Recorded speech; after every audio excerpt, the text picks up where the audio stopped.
Hi, welcome to Number News. I'm your host, Carol. Today we have 3 thought-provoking stories to share with you. First up is our segment on vaping. Let's see what our lead reporter, Mandy, has to say. Thanks, Carol. About 37% of 12th graders reported vaping in 2018 compared to 28% in 2017. 2 times as many boys use e-cigarettes than girls. 7 out of 10 teens are exposed to e-cigarettes. 39 people have died as of November 9, 2019. 4 types of e-cigarettes have been created: cigs like vape pens, box mounts, and vape pods. Exposure to nicotine during youth can lead to addiction and cause long-term harm to brain development. Nicotine is a toxic substance. It raises your blood pressure and spikes your adrenaline, which increases your heart rate and the likelihood of having a heart attack. Now let's go interview some students about what they think. Out of 392 schools in Michigan, how many teens admitted to vaping? Less than 300. I'm gonna say 393. 8,000. 77. I don't know, like 5. Yeah, 5. 700.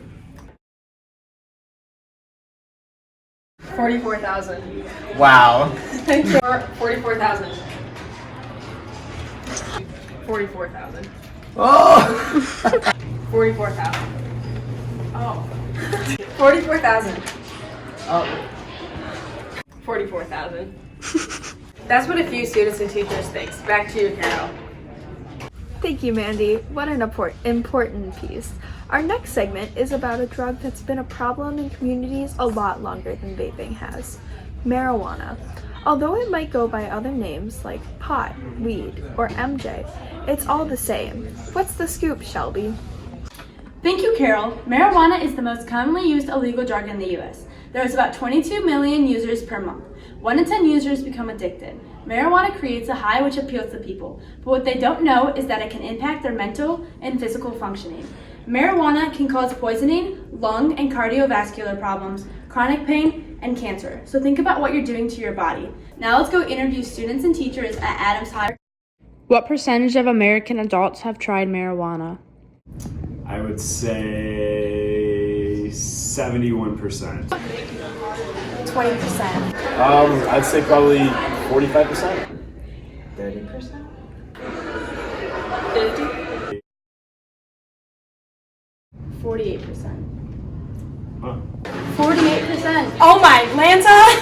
48%. 48%. Oh. 48%. Back to you, Carol. That was really captivating.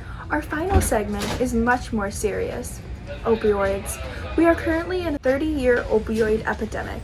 From street drugs like heroin to prescriptions, many people have been affected.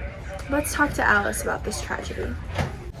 Thank you so much, Carol. Now, let's take a quick look at what happened in California recently. So, on December 5th, 2019, 7 heroin users died from a flesh-eating bacteria in San Diego.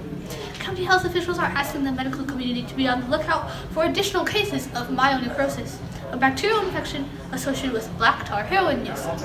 People who use black tar heroin are more prone to developing myonecrosis, an infection that destroys muscle tissue, according to a San Diego County public health official. There were among 9 people admitted from October 2nd and November 24th to county hospitals with the condition after injecting black tar heroin, a dark, sticky drug that often contains impurities resulting from crude processing materials.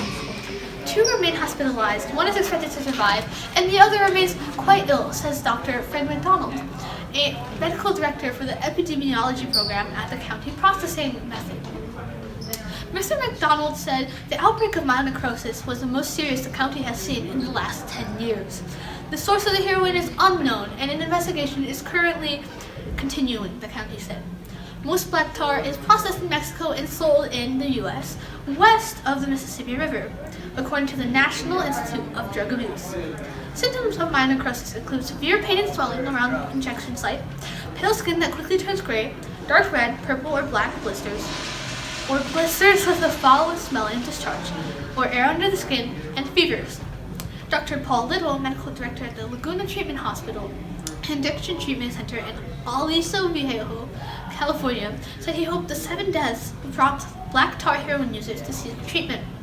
If you ever see a wound like this, he says, it's pretty devastating.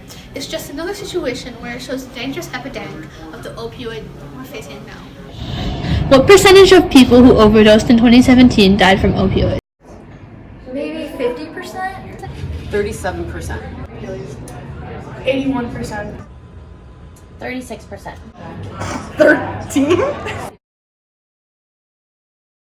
67.8%. Oh wow, that's a lot. 67.8. Darn it. 67.8%. 67. That's a lot. Thank you so much, Carol. Now back to you. Thank you, Alice, for that story. In case any of you are interested in the classifications of drugs, we have the Schedule 1, 2, 3, 4, and 5 drug classifications with examples. In Schedule 1 drug classifications, there are drugs that have little to no accepted medical safety or use. They are highly likely to be abused. Some examples are heroin, marijuana, and ecstasy.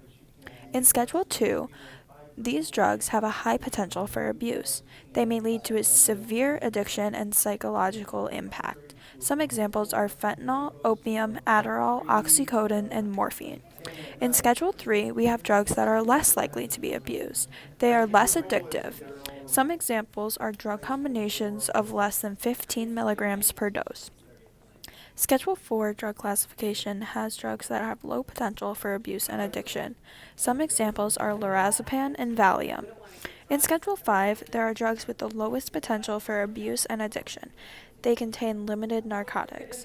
Some examples are Robitussin and other cough or cold medicines containing less than 200 milligrams per dose. We've covered some pretty heavy stuff today, but hopefully you now feel more educated on the dangers of these drugs. Remember, you can always call a hotline like the National Drug Hotline to get help if you or a loved one has a drug problem. Thanks for watching Number News. I'm your host, Carol, and I hope to see you back tomorrow.